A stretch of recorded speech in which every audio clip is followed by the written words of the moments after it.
प्रिय भावकों, जय श्री कृष्णा। आज मैं आपको एक नई जानकारी दे रहा हूँ। कुछ लोग गणित में बड़े होशियार होते हैं या गणितज्ञ होते हैं, यानी गणित के सवालों को चुटकी भर समय में ही हल कर देते हैं और गणित के वे माहिर माने जाते हैं। और गणित में वो किताबें लिखते हैं, जैसे रे की किताब चलती थी गणित में 10th में 12th में, ठीक है ना, डॉक्टर रे। तो देखिए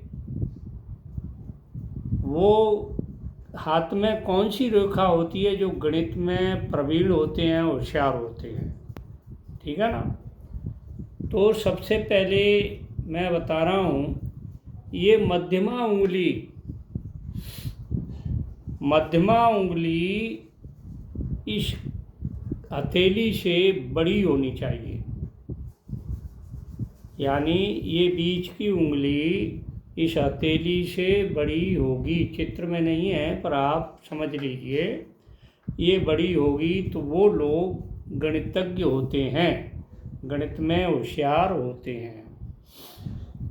और दूसरी बात, इनके कौन सा सिम्टम्स होते हैं, संकेत होते हैं। ये उंगली की जो छोर है, ये छोर, ऊपर वाले छोर, ये उंगली के छोर जो है चौकोर होते हैं और करतल, ये हथेली जो है पतली होती है, यानी ये छोर चौकोर होंगे और ये हथेली पतली होगी, जाटी नहीं होगी, मोटी नहीं होगी। मस्तिष्क रेखा, ये मस्तिष्क रेखा है, ये लंबी होगी। मस्तिष्क रेखा लंबी होगी और सीधी होगी, ठीक है ना। और मध्यमा उंगली मोटी और लंबी होगी, यानी ये उंगली, बीच वाली उंगली मोटी भी होगी और लंबी भी होगी। ऐसे लोग गणितज्ञ होते हैं, गणित में प्रवीण होते हैं। साहित्य प्रेमी कौन से लोग होते हैं? जो साहित्य में ज़्यादा रुचि रखते हैं, साहित्य में अधिक उनको पढ़ने की, लिखने की रुचि होती है। वो एक तो ये गुरु पर्वत और एक चंद्र पर्वत, ये दोनों पुष्ट हों, उठे हुए हों, वो व्यक्ति साहित्य सेवी होते हैं, साहित्य का प्रयोग करते हैं, साहित्य में बड़े प्रवीण होते हैं, ठीक है ना।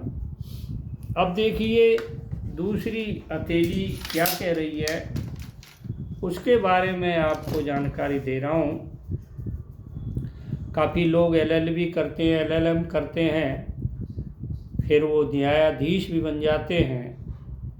तो उनकी हथेली में कौन सा संकेत होता है जिस वजह से वो न्यायाधीश बनते हैं? देखिए, न्यायाधीश बनने के लिए 5-6 बातें हैं जिनकी हथेली में होती हैं, तो न्यायाधीश बनते हैं, न्याय के क्षेत्र में अपना नाम रोशन करते हैं। तो देखिए, अंगुलियां ये नोकदार हों, ये ऊपर का जो नोकदार हो, मतलब पतली हो, चौकोर नहीं हो, थोड़ी नोकदार होनी चाहिए उंगलियां। और करतल से बड़ी हो, इससे हथेली से या तो बड़ी हो या हथेली के बराबर हो, छोटी नहीं होनी चाहिए। वो लोग न्यायाधीश बनते हैं। अब देखिए, सूर्य पर्वत अधिक ऊंचा हो, ये सूर्य पर्वत अधिक ऊंचा होता है, वो व्यक्ति भी, हिम्मत का काम है न्याय करना, वो व्यक्ति भी न्यायाधीश होते हैं। और कनिष्ठिका उंगली का ऊपर का छोर इस छोर से नीचे वाले छोर से बड़ा होगा वो भी लोग न्यायाधीश बनते हैं। मस्तिष्क रेखा, ये मस्तिष्क रेखा साफ सुथरी और लंबी होगी, क्योंकि न्याय करना दिमाग का काम होता है। कानून को पढ़ना, कानून के अनुसार फैसले देना, ये बिना दिमाग वाले आदमी नहीं कर सकते।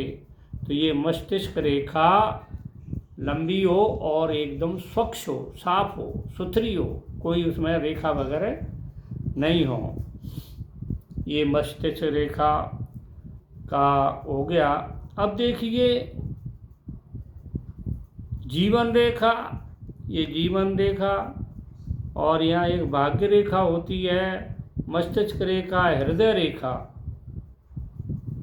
जीवन रेखा, भाग्य रेखा, मस्तिष्क रेखा, ये रेखा हैं पुष्ट हों, अच्छी हों, क्लियर हों दोनों हाथों में। तो ये चीज़ें मैंने बताई हैं जिनके दोनों हाथों में ये स्पष्ट होती हैं। ये 6 चीज़ मैंने बताई हैं। 6 चीज़ अगर उनके हाथ में मौजूद है तो वो सुप्रीम कोर्ट तक जज बनते हैं।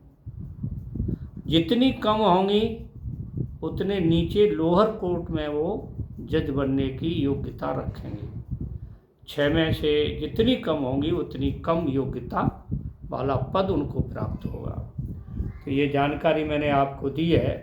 जिन महानुभावों ने मेरा चैनल अभी तक सब्सक्राइब नहीं किया है, कृपया वो सब्सक्राइब करें, लाइक करें, शेयर करें। जो रोज़ देख रहे हैं वो लाइक और शेयर करें। जय श्री कृष्ण।